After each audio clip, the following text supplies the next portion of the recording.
Defence bonds are a hot topic coming out of the EU's Big Five plus the UK meeting in Warsaw on Tuesday as Europe prepares itself for the incoming Trump administration in just 2 months' time. We know from the campaign trail that the U.S. is no longer willing to take on the security burden of Europe, and a negotiated settlement is favored to end the war in Ukraine. Now joining me to discuss what this plan could look like and whether it could address support for Ukraine and European security at the same time is Velina Tchakarova, founder at Face for a Conscious Experience. Good evening and thank you very much for joining me on World News Tonight. Good evening, thank you for the invitation. So what is this idea of defense bonds? How would it work? And how has the EU ever seen anything like this before?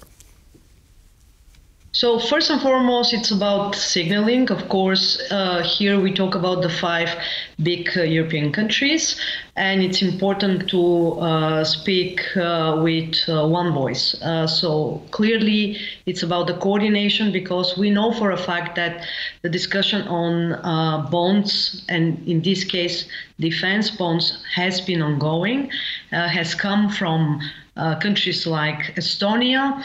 Poland has been very supportive, but then again, Germany, being in an election cycle, is still very much suspicious of it. Not so much because of, concretely because of the defense bonds, but because actually it is, problematic to communicate to domestic audience.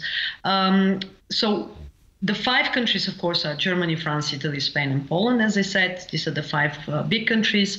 Given the fact that now we have Trump 2.0 mandate, the expectation is that the United States will, delegate more tasks to the Europeans, and that they will have to take care of the joint European defense. And one way how to fund future defense projects is through these defense bonds that are aimed at strengthening the European defense industry. So it's going to be about creating incentives for the European defense and financing collective defense projects. Now, could these defense bonds shore up both support for Ukraine and address the European security needs at the same time, do you believe? Well, first, as I said, I see it at the level of politics, specifically domestic politics, when it comes to Germany, specifically problematic whether Germany will jump on this boat. Second important point is, I think that this is one concrete avenue for coordination in the defense sector when it comes to the European approach to Ukraine. If we assume that Trump and his team are going to push for some sort of ceasefire negotiations, and maybe will even withdraw American support. I do not actually agree on this assumption. I personally still think that Trump is going to go for a stronger negotiation position, but that's a different story. Here it is really about strategic coordination inwards. That means among the key European countries. But on the other hand, it is also about coordination with the US, showing also readiness and willingness to, take care of your own defense business. We know for a fact that some of the promises that have been made to support Ukraine in military terms have not been kept yet. And that is very much also because of the fact of, lacking defense industry support. Right. In terms of ammunition, that is a major problem. Now, you mentioned Germany. Let's say if Germany, because Germany has not confirmed whether it will join this or not, but without Germany, would this be dead in the water?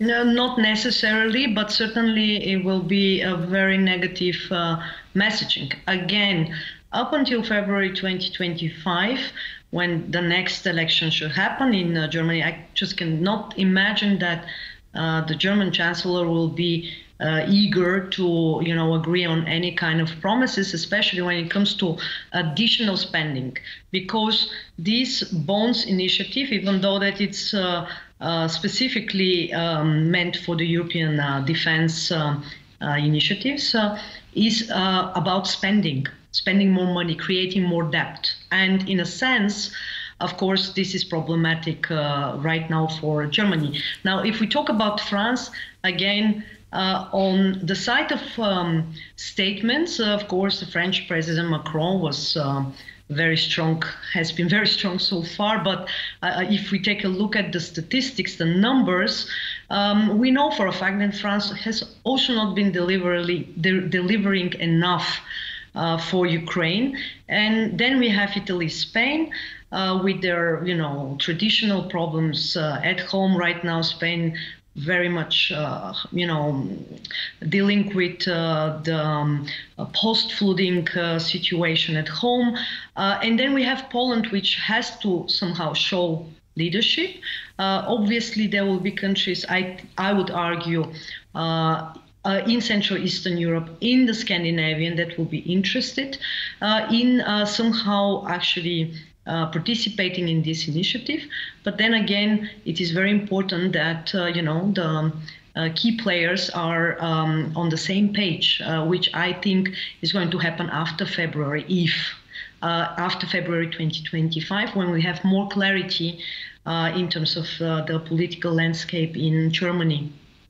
For some of these national governments, is this going to be a choice between funding defense and, say, taking away from other programs, such as, I don't know, social benefits or, I don't know, various other government spending programs? Will this be a conscious choice that they will have to make?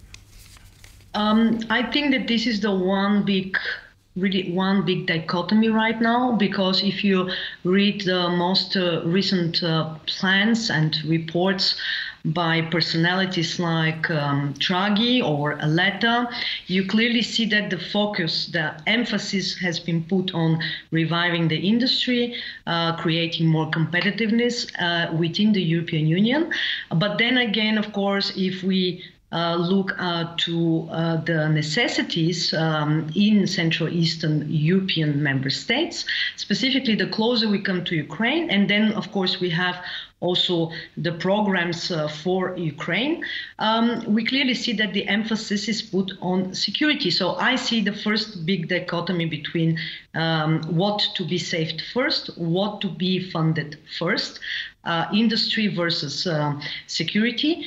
And here, of course, I would argue that this is a very good compromise, because it's also about defense industry with European characteristics. The second important point I would like to make is, again, the dichotomy between political situation at home in the member states, communicating with the domestic audience, which, of course, is mostly concerned with inflation, with prices linked to energy, to food, commodities, so on and so forth, rather than actually further investing and creating, as I said, more debt, through new initiatives. There are indeed, and this is last point, other proposals as well. For instance, to generate additional funding at the level of the European Union from the cohesion funds.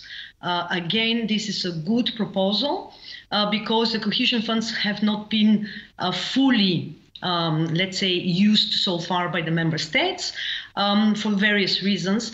But again, where I see the problem is that, at least this is right now the messaging, that they cannot be used fully for defense projects rather than for dual-use goods. Here, for instance, one concrete project will be for drones production. But again, you see clearly the limitations, that even if you will be able to generate several billion euro from these cohesion funds, it will not be enough, first and foremost, in terms of time, and second, in terms of scope, to actually generate the lacking, military aid for Ukraine, but also for the own defense capabilities, because now, of course, the open question mark will be, coming from Trump, what the European member states will deliver within NATO as well. Okay, well, we're in the very early stages. We'll just have to see exactly how this takes shape. Velina Tchakarova, founder of Face for a Conscious Experience, thank you very much for joining us tonight. Thank you for the invitation.